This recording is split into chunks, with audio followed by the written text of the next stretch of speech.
이사야 29장 15절에서 24절 말씀.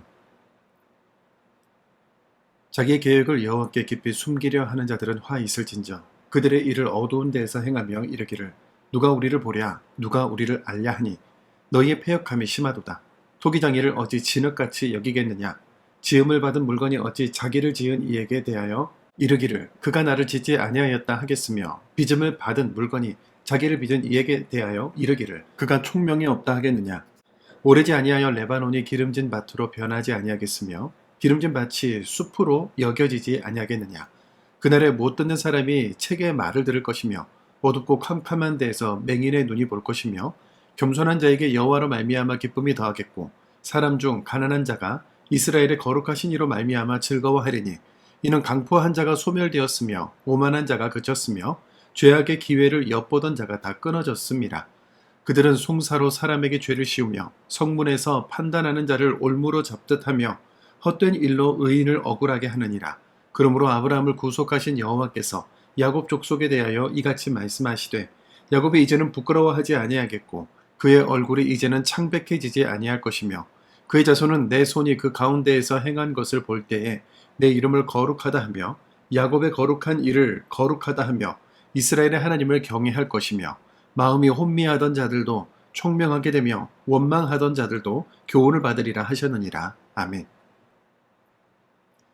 오늘 본문은 마음이 떠난 사람들이 결국 어디까지 가는지를 보여주면서 그 어두운 진단 끝에서 하나님은 다시 한번 회복의 커튼을 열어주시는 모습을 보여줍니다. 15절에서 화 있을진저가 선포되는데 자기의 계획을 여호와께 깊이 숨기려 하는 자들을 향한 화입니다.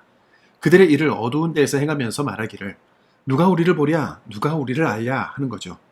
여기서 자기의 계획이란 애굽과 은밀한 동맹을 맺어 아수르를 대적하려던 일을 가리킵니다. 그런데 문제는 동맹 자체보다 그들의 말에 있는데요. 누가 우리를 보랴 누가 우리를 알랴. 하나님 몰래 이 일을 꾸밀 수 있다고 생각한 겁니다. 온 우주를 감찰하시는 하나님을 마치 눈멀고 무능한 신으로 여긴 태도 아니겠습니까? 이 어리석음에 대한 하나님의 반문이 16절입니다. 토기장이를 어찌 진흙같이 여기겠느냐. 지음을 받은 물건이 어찌 자기를 지은 이에게 대하여 이르기를 그가 나를 짓지 아니하였다 하겠으며 빚음을 받은 물건이 자기를 빚은 이에게 대하여 이르기를 그가 총명이 없다 하겠느냐.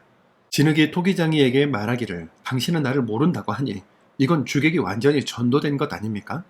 토기장이는 자기가 빚은 그릇의 모든 굴곡과 흠집을 잘 압니다. 하물며 우리를 지으신 하나님께서 우리의 은밀한 계획을 모르시겠습니까? 시편 기자의 고백처럼 흑암도 하나님 앞에서는 숨기지 못하며 밤이 낮과 같이 비춥니다. 하나님 앞에서 무언가를 숨길 수 있다는 생각 자체가 하나님이 어떤 분이신지를 모르는 무지의 소산인 것이죠.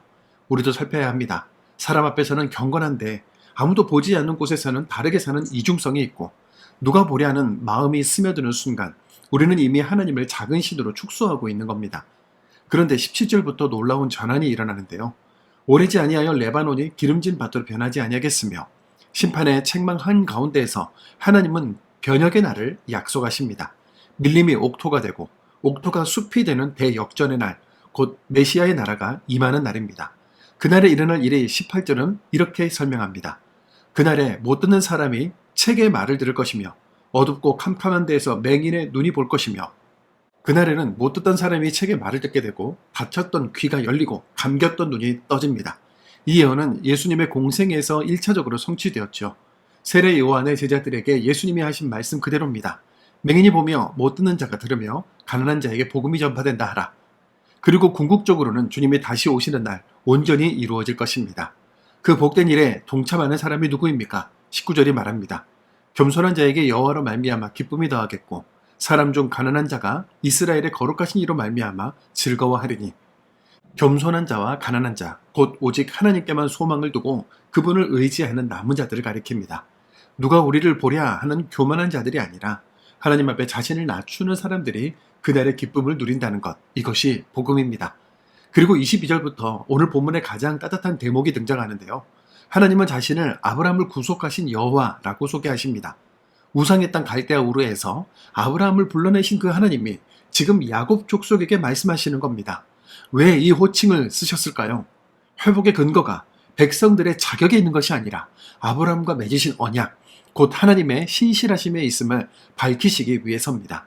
누가 우리를 보랴 하는 교만은 심판을 부르지만 겸손한 자와 가난한 자들에게는 기쁨의 날이 예비되어 있습니다.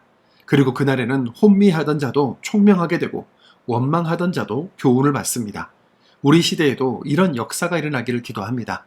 혼란스러운 목소리들이 넘쳐나고 인간의 말이 하나님의 말씀보다 커 보이는 시대지만 우리가 구할 것은 인간의 말이 아니라 하나님의 말씀이 올바른 권위를 갖는 것, 닫힌 귀들이 열려 성경의 말씀을 듣게 되는 것입니다. 그 회복은 먼 데서 시작되지 않습니다.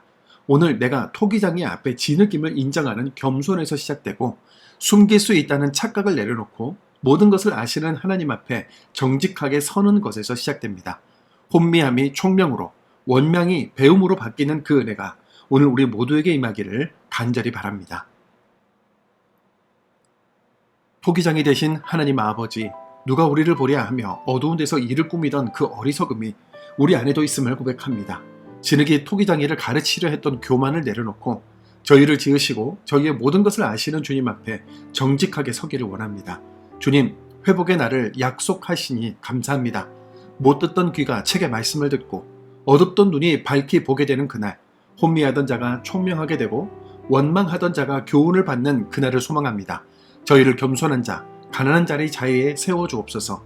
오직 하나님께만 소망을 두고 거룩하신 이로 말미암아 즐거워하는 남은 자 되게 하여 주옵소서. 이 시대에 인간의 말이 아니라 하나님의 말씀이 바른 권위를 갖게 하시고 닫힌 마음들이 열려 말씀 앞에 돌아오는 회복의 역사를 일으켜 주옵소서. 예수님의 이름으로 기도드립니다. 아멘.